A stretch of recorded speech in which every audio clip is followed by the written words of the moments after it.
And we're live. And we're back. All right. Jesus. So, hey guys, welcome to week. Let me try that intro again. Here we go. All right, prepare yourself, guys. Chris with T3 Media's fans sharing entertaining news, honest reviews, the latest in movies, TV, trailers, and more by talking through the media. I am your host, Chris Fagan. I am here live with Amanda Pearson. I didn't forget your name this time, but I did forget to switch to the camera. Oh, I'm glad you didn't, because I was just like, I had water and it was just like not pretty. Oh, it would have been fine. It would have been fine. So, Amanda, appreciate you sticking around to do the We Got Your Mail stuff, even though we did run over time. So, without further ado, let's get right into it. Now, you said you're not wearing your glasses, so you want me to read the questions out, right? Yeah. All right. So rubbing my eyes all day. All right. Allergies. Yeah, sure. I'm fragile. She has yet to prove that she can actually read. She has yet to prove. I mean, if you could see how small the font is over here, I don't think anyone can read that. That is true. You know what? I got to give you the benefit of the doubt on that one. So you're actually right. But what am I doing wrong here? Oh yeah, that's what I'm doing wrong here. All right. So question number 1 came from No Attack on YouTube. Okay, No Attack. Will Avengers beat Avatar with the re-release and Spider-Man boost? If yes, when will Avengers beat Avatar? Which date, etc.? Now, this to me was not fair of a question, because how am I supposed to know exactly when Avatar is going to be beaten by Endgame? The question now, I guess. Like, it's will. It's will. Well, what do you think? Will it beat? Okay. Will it beat it? Yeah. I still feel yes. It's at this point, it's under 99. I'm not under 99. Under 20 million. It's at 19 million. The DVD won't come out till July the 30th. It has to make a little bit less than $1 million a day. It can make it. We haven't seen what the boost of Spider-Man has given it yet, because Spider-Man just came out Tuesday. We'll find out on Sunday. When the numbers come out for Sunday on box office, that's when we'll know. If I was to guess, I think Endgame would get another $3 to $5 million push, which, if at the low end, if I'm right, that means that it would be at 16, 15 million. And then it would have another 20 days to reach that target. It's possible. If I was a betting man, I would say yes, it will make it. But it doesn't look good. I'm hoping. So I know you don't have any skin in the game on this one, right? You don't really care if it beats Avatar or not. No, I don't care. Okay. Fair enough. That's your line. I mean, if I have to compare the movies, I like. Which one do you like? Endgame better. So Endgame better. I vote for that. Well, obviously, all my men are in there. There you go. So you need to root. Root for my men. Stand by your. Stand by your. All right. Question number 2 came from Christopher Case. Stand by your mans. On your mans. Your mans. Stand by your mans. Stand by all your man. Anyway. So the Game of Thrones and The Last Jedi remake petitions have me wondering, when these people watched/read Misery, did they think Annie Wilkes was the hero? That's all you. I've never never seen that. You said you've never seen Misery. Nope. So I know what it's about. I just never actually watched it. I'm not a big horror person. I get scared. Well, I guess what Christopher was saying was that the Game of Thrones got so dark, and Khaleesi turned from the hero to the villain. I guess he mentioned the same thing about. Oh, I see. I guess what he said: Game of Thrones and Last Jedi remake petitions have me wondering. Wondering. I see. People are petitioning what happened with Game of Thrones so they can get another season and redo what happened. That's what that petition was about. Like an alternate ending. Or just redo the whole season because they felt like the season was bad. Well, I mean, Game of Thrones is so unpredictable, but in a predictable sense, I think everyone knew that Jon nor Khaleesi were even going to rule the Iron Throne at the end anyway. I knew it wasn't. I actually thought it was going to be Sansa. That was my prediction. Oh. I mean, I was half right because she was still Queen of Winterfell. She was Queen of the North. Yeah. Or Queen of the North, yeah. I don't know why I didn't put her on my list, because I'm starting to like. You know what? No, she hasn't. She has to do more for me. Yeah. I heard she didn't do too well at Phoenix. I saw Phoenix. Yeah. I haven't yet, but I've heard. I haven't we're not going to talk about anyway, that. Let's move on. It's still fresh. Yeah. But and they petitioned The Last Jedi, I guess, because they don't like the way the Star Wars direction is going. But when he said, well, these people watched read Misery, did they think Ann Wilkes was the hero? I guess he's talking about these people who were supposed to be good or having character arcs or character switches. I guess that's what the joke is about Misery, because Misery was about a crazy obsessed fan. Oh, now I get it. These crazy obsessed fans who want everything to be such a way, and it's about what I want. It's about not what the writer wants. This crazy obsessed fan found that writer of her favorite book, tied him down, kept him prisoner, and broke his legs to keep him there and stuff, and forced him to resurrect her favorite character that he killed off. And there was a whole movie about that. And that's probably why he's asking. So I guess these people think that Ann Wilkes' character, that crazy woman, was the hero, because all these people want to just grab these writers and throttle them and kill them. Now I get it. Took me. I've had this question for so long, and I just now got it.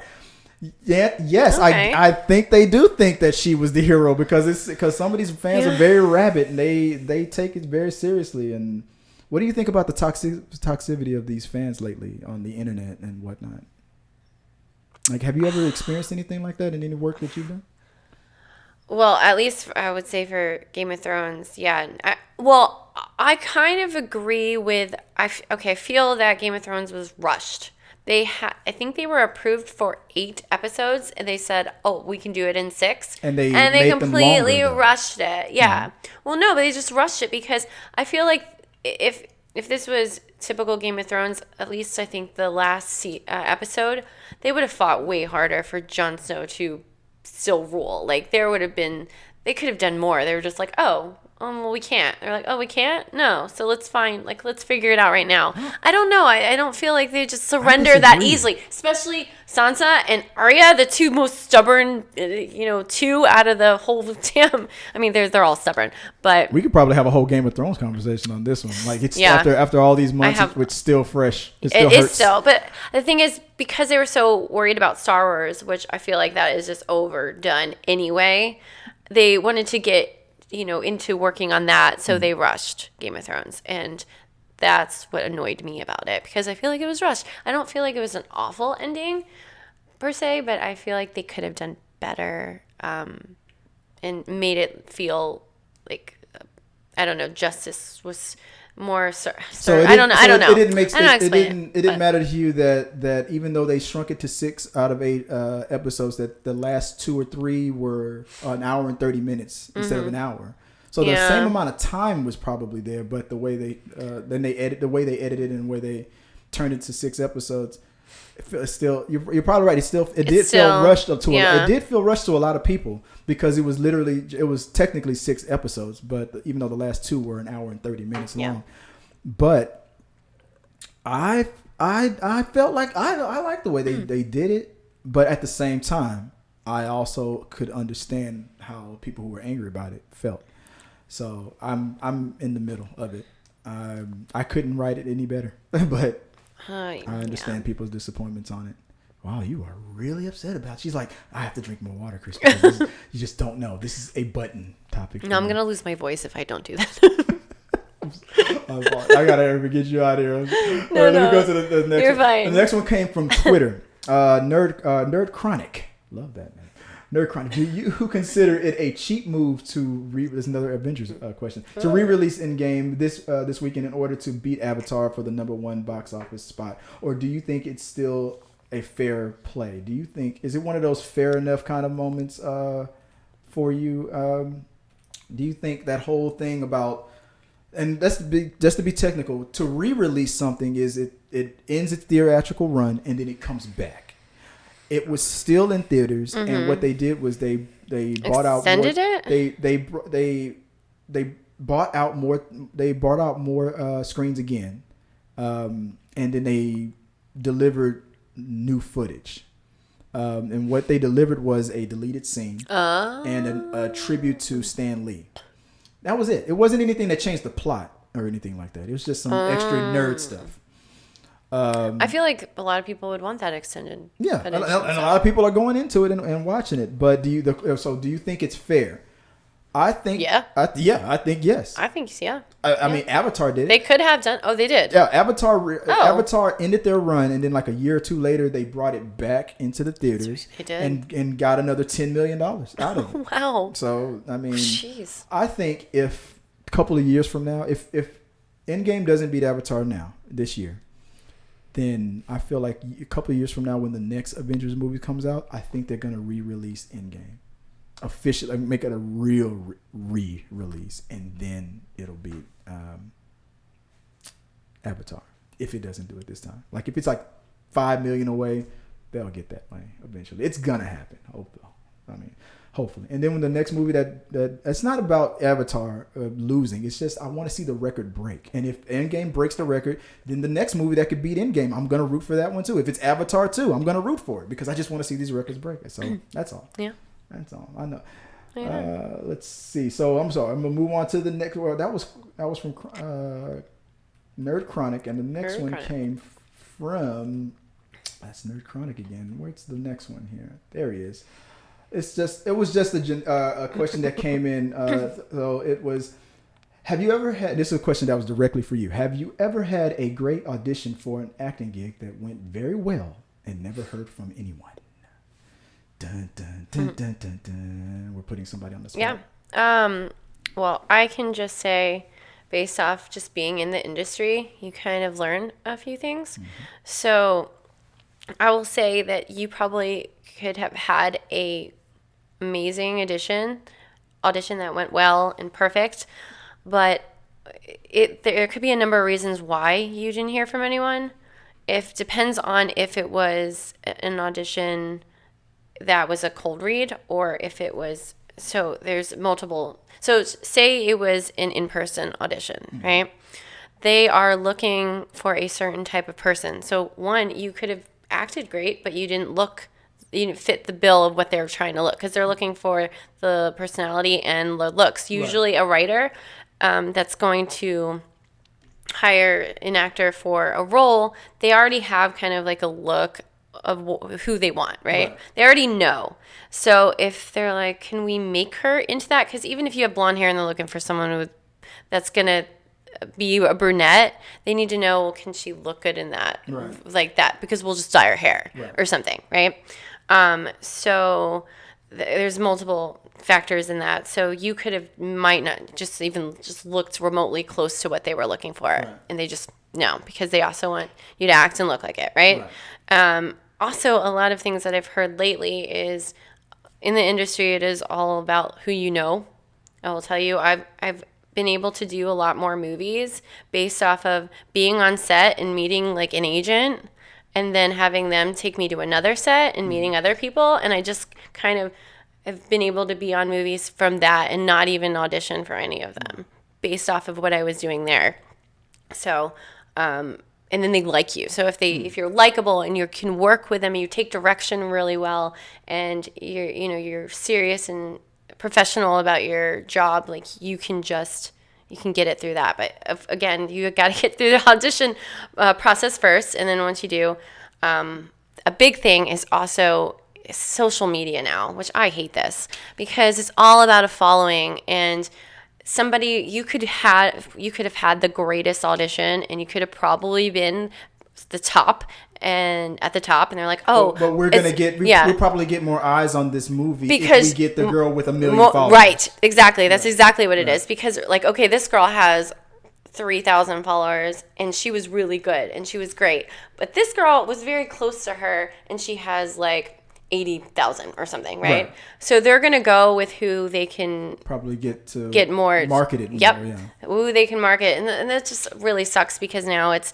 not just about talent; it's also about your social media presence and all of that stuff, which is something I even have to work on as an actor, because I started in improv and theater, and that's where most of my work comes from. So I didn't have to worry about this Instagram crap, right? Because I did theater and whatnot, and we don't worry about that. But then when you get into film, it's a completely different ballgame, and this is where I've just started film this year, because I was like, you know what, I actually did a 48-hour film project, and I loved it and had such a good time. And the director that was on there were like, you take direction really well. You should maybe consider doing film. And I was like, cool. Yeah. All right. And then I got a couple people when we showed the film saying that I was a pretty good actress and they liked me. And I was like, I'll think about it. Yeah. Because I never thought about doing film. So I started doing it, and I realized it's completely different. So you have to take into account that might not be your talent that's not getting you seen, or it's also the factors that you have to look. But if you're doing on tape, if you move around too much, that's another thing I've struggled with too. Because theater, you go big, right? You're always big. And can you hear me? Yeah, in the back? but in the film, you're dead. Yeah. You can't move. Like, you just move your face. So it's like, right? So if you are doing a taping and you send in your audition and you're like, I nailed it or whatever, it's even from your background. If you have too much going on in the back, they'll just be like, I don't like it. From your background, if you move around a lot, if you don't have a second person talking, they don't like that too. So make sure you have a second person talking, it's kind of helping you just read in the background, right? And if you got to make sure you don't actually look at the camera, you got to look over it. So many things, yeah. To be judged on. Yeah. So if you are doing a taped audition, I would definitely look for that, or have a professional look at it. At least the first couple of times that you go into an audition, you can pay people to do this. You can pay people, like a teacher, to tape your audition. Yeah, it's like, I don't know, I think it's like $50, but it's worth it for the first 2 times, because then you can figure out, they'll tell you, don't do that, and then you can review it for your next one, and then you'll know what you're doing. So don't feel too bad if you don't get that call back. There's a lot of factors going on behind the scenes. The only movie I've ever been in was a movie called Thug Life. Racist. Anyway, but you fit the bill for that. Right, exactly. Everybody can tell You're that so Chris thuggy. is thugged out, right? Yeah. I think I think I was like doing the square root of something when the director was like, "Hey, you seem smart. You want to be a thug?" No, I was. It was because you're black. It was that probably too, but it was. That's the only thing that counted for. He's black. He's a thug. The rapper who used to rap with Snoop Dogg, named Lady of Rage. I rock rough and stuff with my Afro puffs. You remember her? No. Okay. Doesn't listen to that. Okay. Old Town Road is her favorite song, by the way. But it was a straight to DVD movie back in the day. I just happened to be on set because it was being filmed in Houston. Me and my friend that was there, we had. You did tell me that. Tell you that story, yeah. Only because he had a black shirt on. A black shirt on, and he was an accidental. Extras were wearing all black, so I could. So they said, "Hey, we need some more extras to do this shooting scene." And when I went back and I found the video, the tape or the DVD, I found that I was in there. There was a scene, a millisecond of me shooting a shotgun. And the funny thing that happened on that, I totally ruined the scene because I shot the shotgun. The thing sparked once, but it didn't spark again. And everybody else was pow, pow, pow, pow, pow. Mine only went once. And then I went as loud as hell. I was like, wait, cut. I said cut. You said, oh no, you're never going to act again. I said, you can't sound. It's not working. And the director was like, it's fine. Like, where'd you get these extras? From over there. I was just minding my own business. I was like, I started freaking I'm not ready. I'm not ready. 20 years old. I'm like, cut. Oh okay. God. But word of advice, don't tell the director to cut. Yeah, tell the director you will never work in Hollywood. I don't know if they even have this footage. They definitely edited it out because all you can see me is, pow. That was it. Thug. But that was. I hope we can find that footage and just show that little. I'll find it for you. Let's get a reel of that. I'll send it to you. But it's a movie called Thug Life, starring the Lady of Rage. That's her rap name, but I forgot what her real. Baby D from Friday. Oh, okay. Her. Cool. The second Friday movie, Baby D. All right, move on to the next. The next question comes from a Facebook movie group that I'm affiliated with. Hey guys, I know you're probably not watching now because everybody's still hungover over 4th of July. Yeah, right? or they're still partying. Still partying like we are. I would have been if I wasn't. I'm sorry. She's late to the place she's supposed to be. This is the last question. We're gonna get her out of here. Facebook group, the Movie Addiction group. So if you haven't become a member of that group, go. They talk a lot about a little about a lot of things in that group as far as movies. But Martin J. Alscozer Sanchez, I probably butchered that, from the movie group, Movie Addiction, says, should Heather Langenkamp play Nancy again in another Nightmare on Elm Street film? Well, my first question is, are they going to do a 40 years later? Yeah. Is there a new Nightmare on Elm Street coming out? That's question number one. They could. So they could, but after the last one Jamie Lee Curtis, how they did that. Yeah. The question is, should. Do you think, if let's say for sake of argument that they're in production of a reboot or a continuation, maybe with Robert Englund playing Freddy again, would you want to see Nancy? Yes, I actually like when they bring back the characters of the original. Past? Yeah, I love that Jamie Lee Curtis was in all of them, pretty much. This coming from the woman. Oh my God, I forgot to put her in the list. I did have one more. Jamie Lee Curtis was in your list? No, remember the Punky Brewster girl that I was telling you about? Oh, the girl who played Punky Brewster. That's right. Mm-hmm. Bringing her show back. So if you like. But you didn't watch Punky Brewster? I didn't. I think, again, was before my time. But you saw Nightmare on Elm Street. Oh, yeah. Which was also before your time, technically. Yeah, but it came out. That is different. But it kept going. But yeah. And my brother is a big horror fan. Yeah, so he would watch all of that stuff, and I didn't like it because, God, that movie just made me never want to sleep, ever. So the concept was so unique because...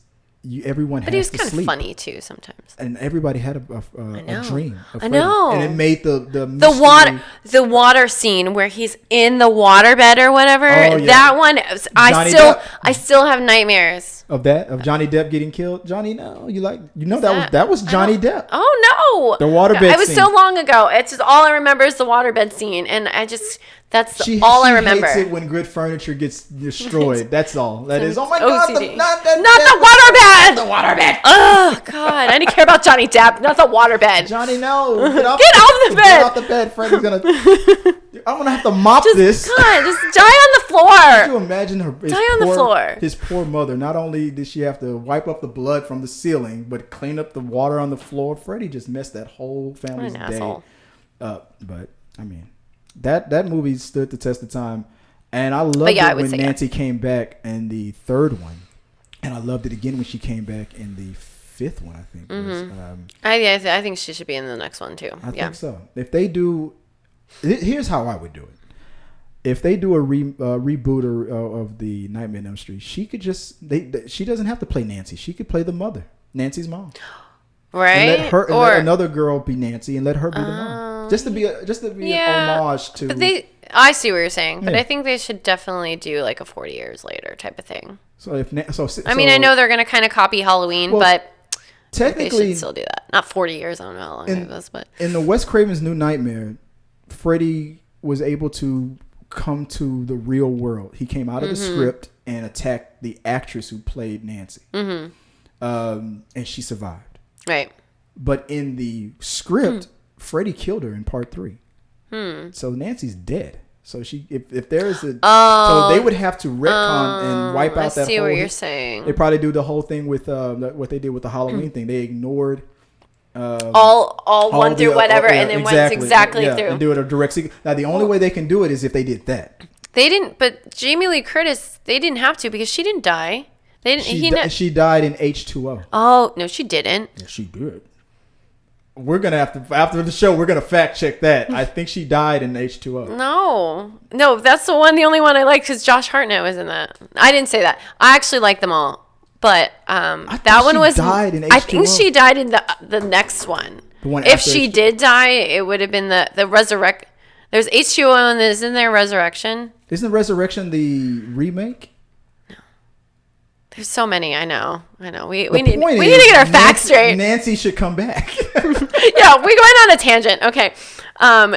Regardless, I don't think she died, but we'll look it up. I think she did. We'll ask the viewers. Does anyone know? Right, exactly. Well, there's nobody sending the questions now. Okay. But we'll figure it out one of these. But yeah, so that's the last one, and I appreciate you sticking around. Your trooper. Let me try to fix this whole camera thing. You want to tell people, even though you said that you're trying to build your Instagram thing and get the ball rolling on your social media. You want to tell people where they can find you online?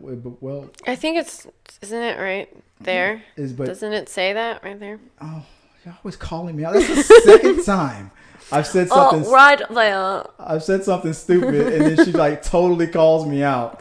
But I was gonna fade it out to the full screen, and then say, well, you saw it right there, Amanda.Pearson, 1885. Yeah. But where is that at? Instagram. Yeah, and then just Amanda Pearson. You can find me like on Facebook or something. That's just my name. I have the same picture for both my Instagram and my Facebook. So unoriginal, but no, it's marketing. It's what you got to do. You're right. I know. No, well, I had something else, and they're like, no, you got to keep your name if people want to find you. And I just started Instagram. I'll tell you, I've never been a big social media person. I have about like 5,000 friends on Facebook because I've used that since 2008, whenever it came out. But that's because of my mother, I'll be honest. She was like, you need Facebook because I need to know if you're alive. So because I don't call her enough, that's what she said. She was like, is that the voice? Is that how she did? You need Facebook. No, I think I'm being more whiny than she is. But I'm also a little phlegmy, so I apologize. But no, she's just like, I made you a Facebook. She did. She's like, I made you a Facebook. Get on it. Post something once a week so I know you're alive because you never call me. Is she Brooklyn? Yes, she's from Jersey. I can hear it. I was like, we're from Jersey. I made you the Facebook. She still has a little bit of an accent. She'll probably tell you no, but she does still. Especially when she's angry. Yeah, it comes out. She hasn't been angry with me in a while, though. It makes me think about Marissa Tomei, who I probably should have put on the list. Yeah.